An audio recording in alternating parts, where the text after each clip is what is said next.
about 4.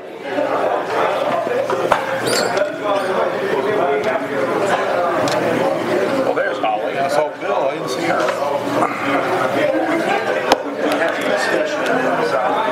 Okay, sure. Because they found out the apartment thing was already set. They said that was in there. They already paying $200 per year. So we can.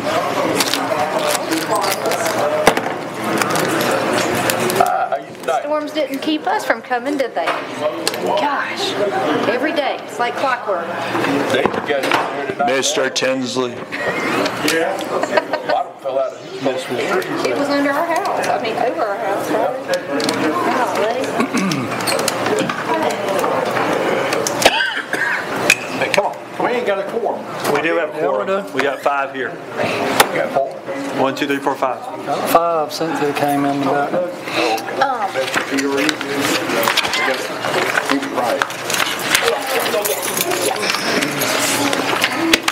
All right. Go ahead, I'm sorry.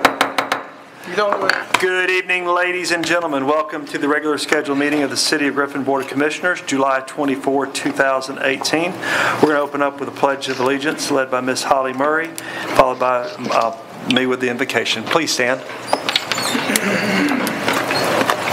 I pledge allegiance to the flag of the United States of America and to the republic for which it stands, one nation under God, indivisible, with liberty and justice for all. Father, we're here today to ask for your blessings and guidance in the performance of our duties as elected officials. We pray for strength, love, knowledge, and understanding.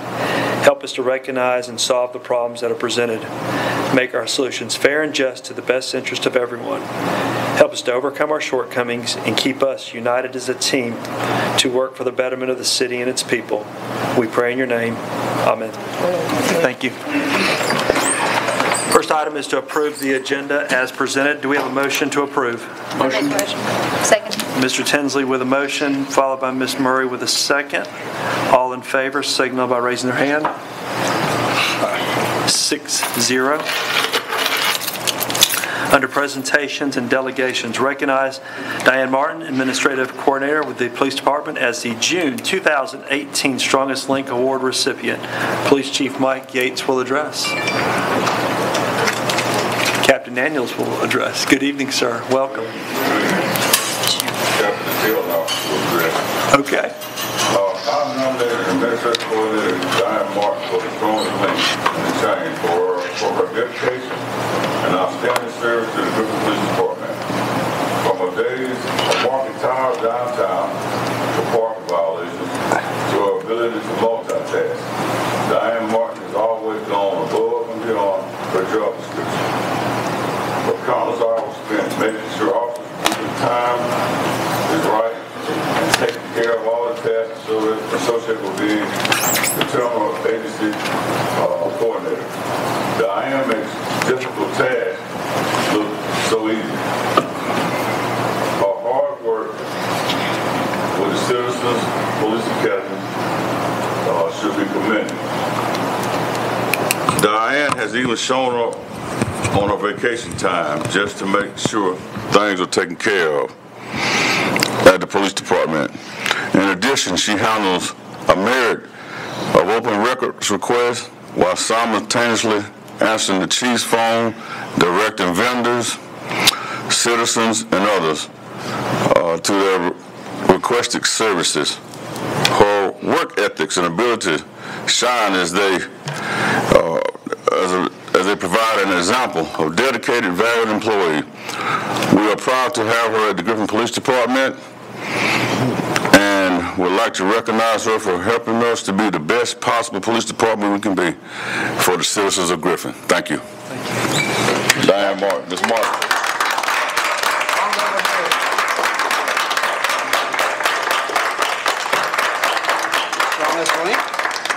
For June. Choking. I'm not sure she'll be able to carry this around. She's got to wear it. Yeah, so we'll see what they would put on her desk. But thank you for all what you do, and this is long overdue. We appreciate you. You kind of run the agency for us. Thank you. Thank you. I appreciate it. Thank you very much. Thank you. You are all centerpiece. Give her a round. How many years of service? Well, I've been with the city since '91. I started part-time basis as a crossing guard, and then went to the parking violation officer and worked that to 1998. And then I went into the office in 1998. So you started right out of high school, did you? I like you. Oh, come up here with me. I got you. I got you. I got you. Good. And Ms. Martin, would you like to introduce your guest with you? Introduce my guest. Your guest. My guest is my wonderful husband, Larry Martin, who was 3 years retired from the city. He's there for 28 years. Wow. And I can't get him to sit down long enough to be retired. I understand. But I just want to thank you. I think Lieutenant Yancey is the one who nominated and submitted that. And I just want to let you know that this chain is not long enough for me to carry around, because every single link actually belongs to a person who keeps my link straight. And I couldn't do it without everybody in that chain helping me to keep myself going. So I appreciate it. Thank you very much. Thank you, Diane. you. We miss you, Larry. Next item is to review financial reports for May 2018. Chief Financial Officer Marcus Schwab will address. Good evening, sir. Good evening, Mr. Chairman, Commissioners. As usual, we'll start off with cash balance report. Any questions? This is for May, and next month we'll show you the June's results.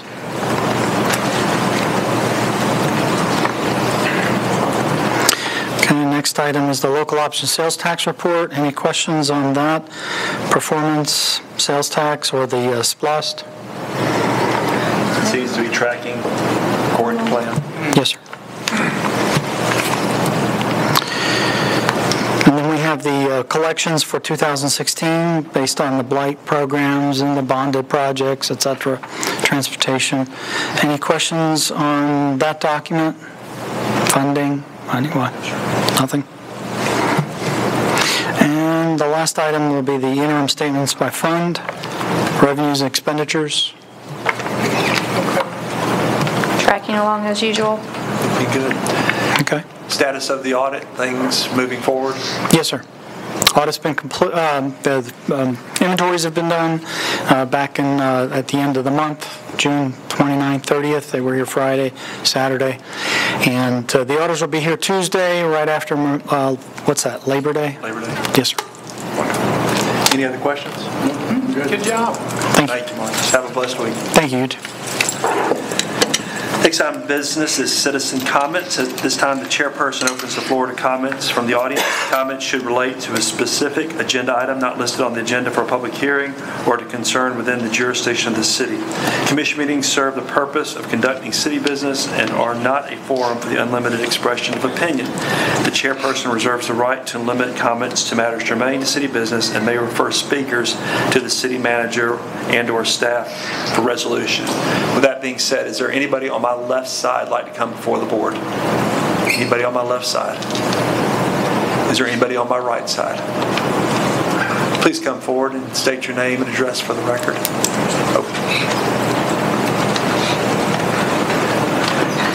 Good evening and welcome. Hello. I haven't done this before, so I may be at a wrong place in the program, but I'm hoping I'm at the position for the public purpose of expressing our concern about what we read in the paper Saturday, that there was a bond issue tonight. So if we could wait till the public hearing for that section. Okay. Sorry. I'm sorry. I just didn't want us to miss. Yes, ma'am. Let us know then when we can do that. Thank you. Are there any other citizens who'd like to make comment at this time? Okay. Moving to public hearings. Public hearings are conducted to allow public comment on specific advertised issues such as rezoning ordinances, policy development, operating budgets, and other legislative actions to be considered by the City Commission. Item 3 is to receive comments regarding a proposed resolution as to public purpose for proposed Griffin Housing Authority revenue bonds in the aggregate principal amount not to exceed $15 million to refinance the acquisition, installation, furnishing, and equipping of an approximate 120-unit residential rental housing community. City Attorney Drew Whalen will address. This is a TEFRA hearing. You are periodically required to conduct these on behalf of the various authorities that have the power to issue revenue bonds. I think you did 2 last year, one for the Housing Authority, one for the Hospital Authority. You're not approving a project when you do this. You're simply finding a public purpose as to the issuance of the bonds themselves. Bob Dull is here and Scott Mayfield on behalf of the Housing Authority with any questions about the project, whatnot you may have. And I see we got one lady who would like to be heard from public. And on the agenda item, it says U.S. Highway US 19 and 41 at Westmoreland Road. Shouldn't that be Highway 92 in West, or is that correct? No, it's on further north. Okay. Yeah, the one you're thinking of is the... So it's not the ones on Carver? No, it's Harmony Village. Yeah, this is the other end of Westmoreland Road. It's the east end. It's directly across from Dunkin' Donuts. Yeah, right above there, I think. Yeah. Okay. Could you just give a quick overview of what the plan is, just for our education and the audience? Maybe we'll answer some questions. The issue is on the issuance of bonds, private activity bonds for the Housing Authority has the authority to issue these. These are not a subsidized project. This is actually workforce housing. It targets 60-80% of the area median income. It is, and the area median income mean Atlanta. So the rents are higher than what, let's say, typical for Griffin. In this particular case, there's 120 units. We're issuing $15 million bonds. There's some misinformation on the discussion page that the city is giving us those bonds. No, before we can issue a bonds, we have to have a preliminary approval by both the city and the county, and we've already gone through that process with the county at a previous time. The purpose of the bonds is just to offer workforce housing opportunities. And so we're providing the funding. The Housing Authority is the funder. The county has come to me on numerous occasions and says we're not doing anything for the county, we're doing everything for the city. And this is actually our first opportunity to provide housing, particularly in the commuter corridor, which is 1941. So it's not in any specific neighborhood other than offering affordable housing for working families between Griffin and Lovejoy. The liability, I think the city's liability is limited. It's mostly on the Housing Authority. There is no liability on the state, the county, or the city. That's correct. The Housing Authority. So this is a good step for the Housing Authority to start this process of issuing bonds because it could be beneficial to multiple projects down the road. And like I said, it targets workforce housing. So it will be rents in the neighborhood of $600 to $800 a month, which is good for Griffin. Now let's just put it this way. So. Does the board have any other questions of Mr. Dole? Okay. Thank you, Mr. Dole. Okay. This is a public hearing. At this time, if you'd like to please come before the board to speak, ma'am, you're free to come forward. If you'll please state your name and address for the record.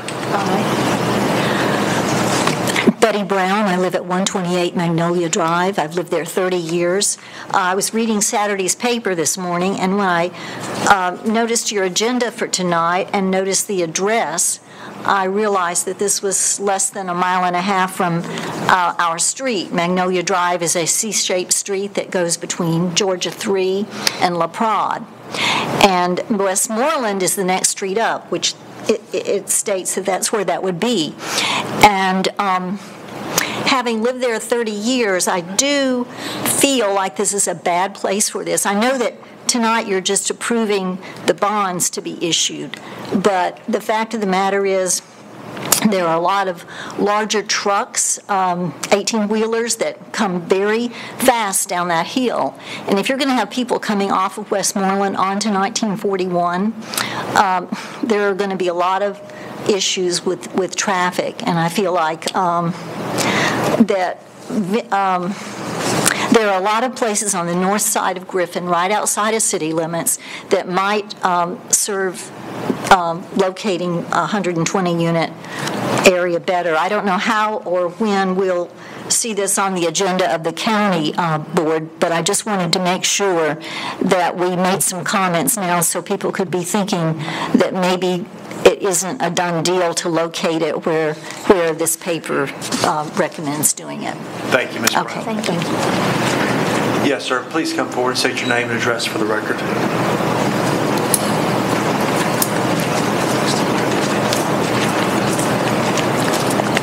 My name is Ken Moore. I live at 119 Magnolia Drive in Griffin. I'm going to propose an idea to you about the traffic conditions you are proposing on 1941 by adding 120 units. My projections are a minimum of 3 people per unit, making 360 additional people in that area, and probably about 2 cars per unit. There's going to be a tremendous traffic problem as I've commuted up and down that highway for 21 years going to work. And it will place an undue burden in that area for people that live in Griffin that work in Atlanta and their vicinities. That I think that needs to be considered. Another thing I'd like for you to consider about its location is the waste disposal for all the tenants that's going to be there.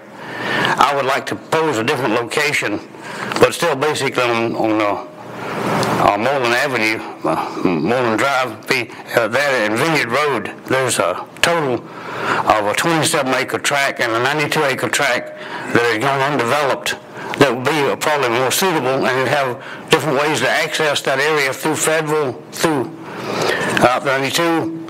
You can access it through Moreland, coming back down to 92. And you can also exit Vineyard to 1941, but it gives you a way to disperse the traffic conditions there. I'm opposed at the location that you're choosing, and we want to go on record for that. Thank you, Mr. Moore. Thank you. Is there anybody else in the audience like to come before the Board and Commission? Yes, ma'am. Good evening. You come on forward. You state your name and address for the record, please. My name is Lorraine Colbert, and I live at 615 Northside Drive, on the extension of Hill Street. And I was fortunate to go to a convention at the University of Georgia in November of 2014, where the discussion, I went to a couple of the young lady here, this commission lady was here, went to a couple of, they had the different little sessions out of where you can go in. And we was talking about housing, and they was showing some diagrams on what they was going to do about, I see they, Oak Street, they built that up. I've seen a lot of stuff they said that was been happening. Unfortunately, Northside Drive, formerly used to be Spalding Heights. It's Northside Hill Apartments now.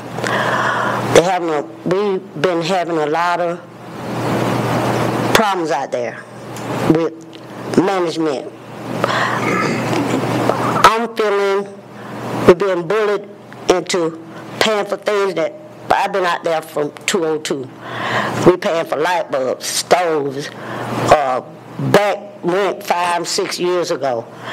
Fortunately, I got a court order to come to court for some things that wasn't in my control, wasn't mines. We have cameras on all buildings out there. I don't know if they work or not. But some furniture was put out. I put the furniture out, and the maintenance said he was going to get it. Now they're going to charge me $150 for some furniture. Ms. Corbett. I'm sorry, but this might be the wrong place or the wrong time. Because but I'm just saying. Northside apartments are outside the city's jurisdiction. Yes, sir. So this public hearing right now is specifically in regards to the proposed 120, the bonding for 120 units. Yes, sir. Are you here to speak on it? Finish with the citizen comment. Yes.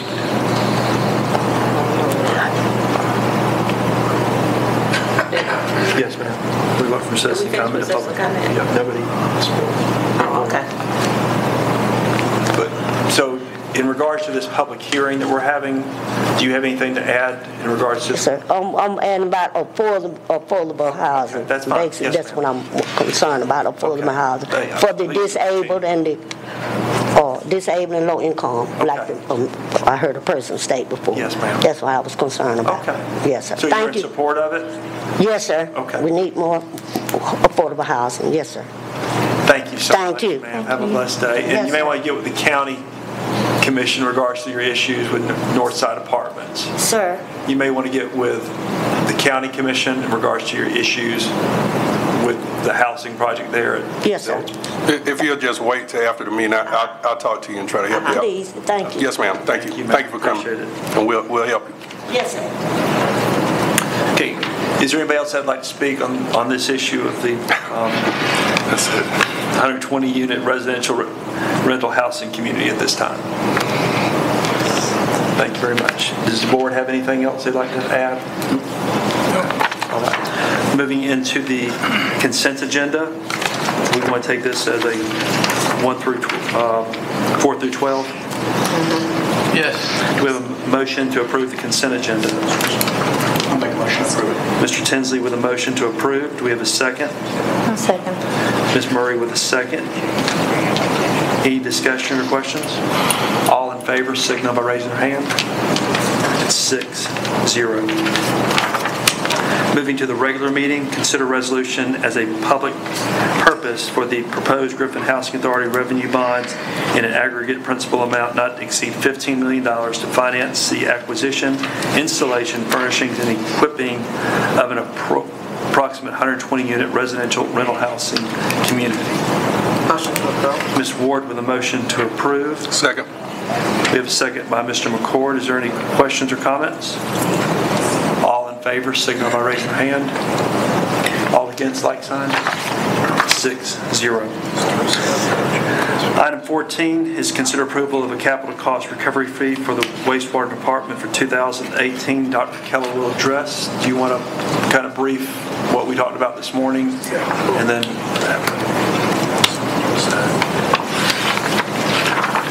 Yeah, this morning we went over the fee to make the change from $2,200 to $3,500, and you had asked about multifamily and houses in relationship to a single-family house, and I guess I had a brain fade because I forgot we wrote it in the policy, and I showed you that prior to the meeting. So single-family and multifamily, according to the written part of the policy, is will be assessed the same capital cost recovery fee of $3,500. And those numbers I gave you this morning is what Metcalf Eddy gives you as a guideline for an apartment complex. But outside of that, to answer your question, it is written in there, and you're good to go. And you guys can put me in the timeout corner or something. thank you. So you're saying that, okay, in the past, that's not how we did it. No, we've charged the single-family fee. We haven't had apartments here in years, so went back and looked, and we charged them the single-family capital cost recovery fee for per unit. In the past, that's yes, ma'am. what we've always done. Yeah, way back Where did those when. numbers come from this morning? then those numbers are the guidelines that we have a calculator for that we use for Metcalf-Eddy, and not to confuse the issue. And I actually talked to Raftellus today, and they're exploring this opportunity too. As a single-family unit uses 250 gallons per day, but an apartment complex only uses in an apartment, they say it only uses 145, and that's the differential in the equation that Metcalf-Eddy gives the guideline for. You have the right to set anything you want to. That was the guideline that we had in the calculator. So it's really just a lot of stuff that is inside a wastewater, what we call the Bible of water wastewater treatment collection and services. But to make a long story short, it was that was the comparison, similar to the Aldi comparison of what it looks like inside a commercial or an industrial situation. So, with say for instance the units that the Housing Authority just recently are building, what rate were they billed? $2,200 a unit. For each unit. Yes, ma'am. So basically, this is what we've been billing. Yes, ma'am. Okay. And it'll go to 35. Yes, ma'am. Any other questions or comments? No. Okay. Do we have a motion to approve this? I'll make a motion to approve. Mr. Tinsley with a motion. Do we have a second? I'll second. Ms. Murray with a second. Any other discussion? All in favor, signal by raising your hand. All against, like sign. 6-0. Thank you, Dr. Keller.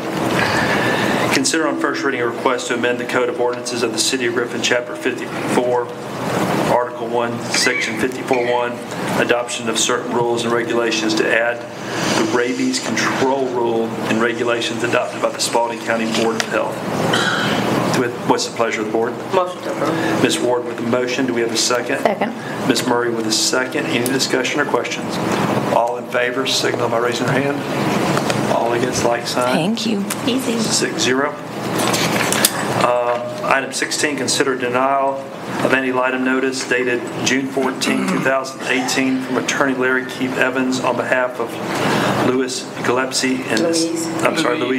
you, Gillespie, and the estate of James Alvin Gillespie for wrongful death by Mr. Gillespie. What's the pleasure of the board? I make a motion for denial. Gillespie, thank you. Ms. Murray with the motion. Do we have a second? Was the motion to deny? To deny, yes. I second it. Ms. Ward with a second. Any discussion or questions? All in favor, signal by raising your hand.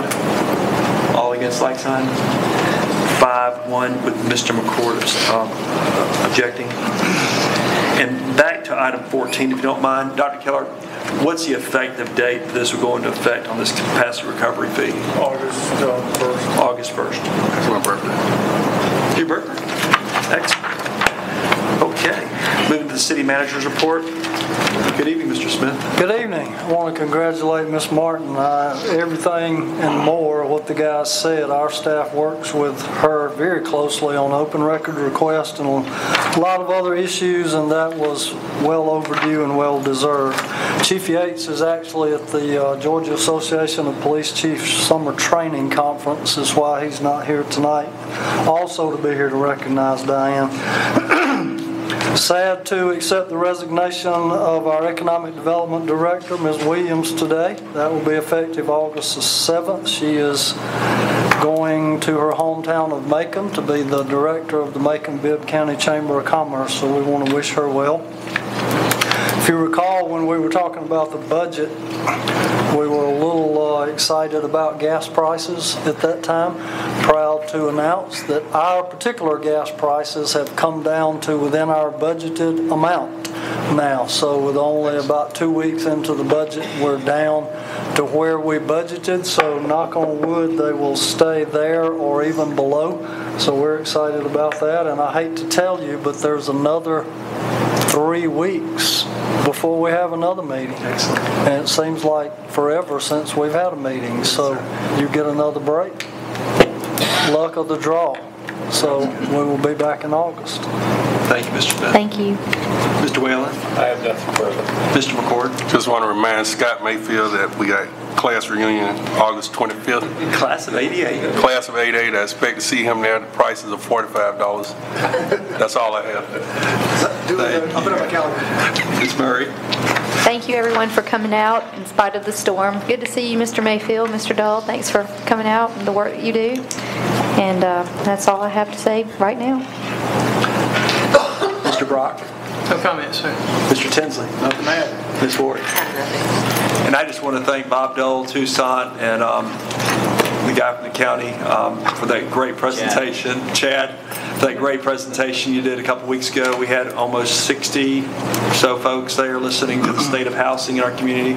Excellent program, and have had some good feedback on that. Mr. Mayfield, thank you for taking on the solicitor job for us. We're glad that you're serving us well to bring in that hard-earned money, and thank you for your service to our community. So far, so good. You got a good staff. Thank you, sir. I make a motion that we adjourn. Got a motion to adjourn by Mr. Ford, second by Mr. Tinsley. All in favor, rise.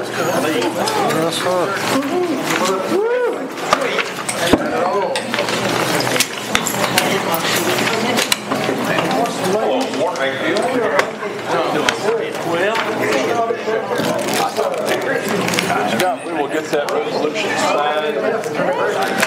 We'll hear the rap, hopefully, yard waste. How about